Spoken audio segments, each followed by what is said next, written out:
Informasi properti yang pertama adalah 6 proyek rusun baru RI.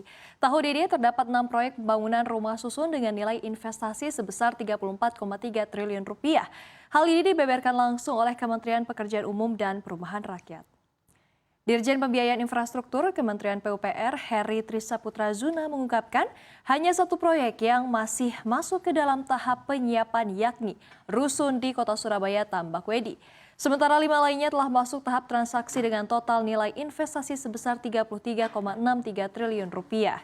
Lebih rinci, pemerintah daerah Surabaya nantinya akan menjadi penanggung jawab proyek kerjasama atau PJPK dalam pembangunan rusun Kota Surabaya Tambakwedi yang memiliki total nilai investasi sebesar 400 miliar rupiah yang meliputi pembangunan 3 tower dengan 1.080 unit.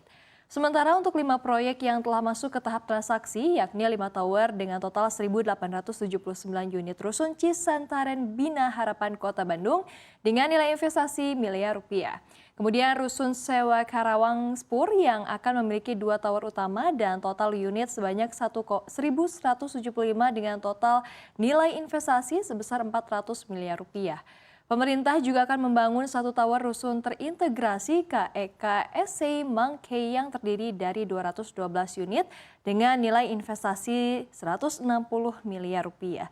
Kemudian rusun IKN Hankam WP 1A dan juga rusun ASN 1B 155 tower dan rusun IKN North Government WP 1A dan 6 tower yang nilai investasinya masing-masing sebesar 30,8 triliun dan 1,67 triliun rupiah.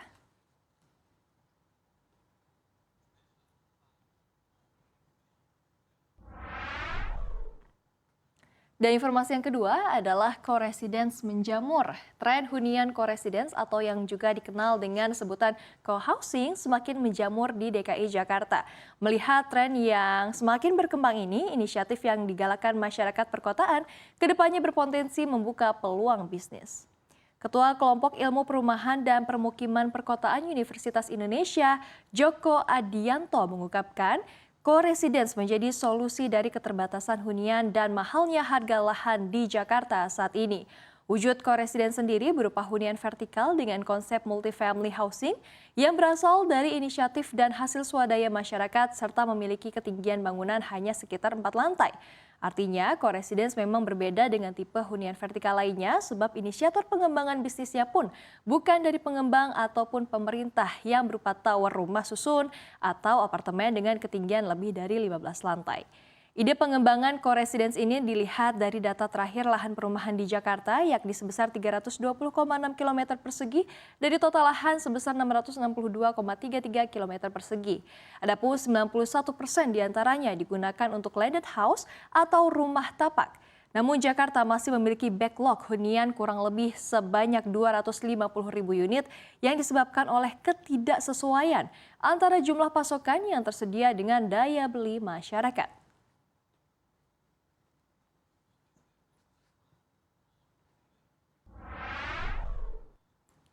Selanjutnya adalah Biang Kerok Mall sepi. Pelonggaran pembatasan aktivitas akibat pandemi COVID-19 nampaknya tak lantas menjamin lonjakan pengunjung mall. Meski pada momen tertentu seperti hari libur, beberapa mall memang mulai ramai pengunjung dan tenan. Sayangnya kondisi ini tidak dialami semua pusat perbelanjaan, bahkan di lokasi strategis sekalipun. Senior Research Advisor Knight Frank Indonesia, Syarifah Syaukat menilai fenomena beberapa retail yang mengalami penurunan kunjungan saat ini terjadi karena beberapa faktor seperti komposisi tenan, persaingan bisnis, perubahan yang cepat, dan kemampuan adaptasi sesuai dengan preferensi konsumen sesudah pandemi. Syarifah menilai untuk meningkatkan foot traffic pengunjung, beberapa pengelola mal saat ini menerapkan konsep baru seperti open air dan alfresco. Menurut Jakarta Property Highlight yang dirilis oleh Knight Frank Indonesia, pada semester kedua tahun 2022, harga sewa mal di Jakarta meningkat 1 hingga 1,5%. Peningkatan harga sewa ini menunjukkan geliat ruang-ruang retail tersebut untuk kembali pulih pasca adanya pandemi. Meski demikian, memang pulihnya kunjungan pasca pandemi ini tidak terjadi pada seluruh kelas mal ataupun retail.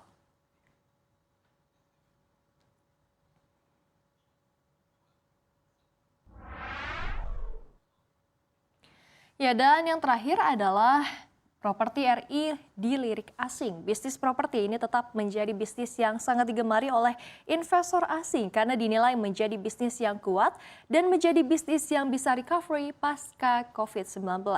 Para pengamat juga memprediksikan pertumbuhan properti akan meningkat seiring dengan menyambut tahun pemilu. Menurut data Kementerian Investasi, Badan Koordinasi Penanaman Modal atau BKPM, subsektor perumahan, kawasan industri, dan perkantoran merupakan penyumbang terbesar pertumbuhan produk domestik bruto Indonesia, yakni sekitar 28 triliun rupiah atau sekitar 77% dari total investasi properti. Kemudian hotel dan restoran menyumbang 23%, yakni sekitar 8 triliun rupiah. Di tahun pemilu seperti saat ini adalah waktu yang tepat untuk melakukan pembelian properti karena setelah pemilu nanti diprediksikan harga properti akan cenderung mengalami peningkatan. Terlebih, bisnis properti akan lebih sustain karena sebuah kebutuhan. Didukung suku bunga Indonesia yang masih bertahan saat ini, di mana hasil rapat Dewan Gubernur Bank Indonesia pada Juni lalu memutuskan untuk mempertahankan BI 7 Days Reverse Repo Rate sebesar 5,75%, suku bunga Deposit Facility sebesar 5%, dan suku bunga Lending Facility sebesar 6,5%. Hal ini juga mendorong harga properti untuk tetap terjangkau oleh masyarakat.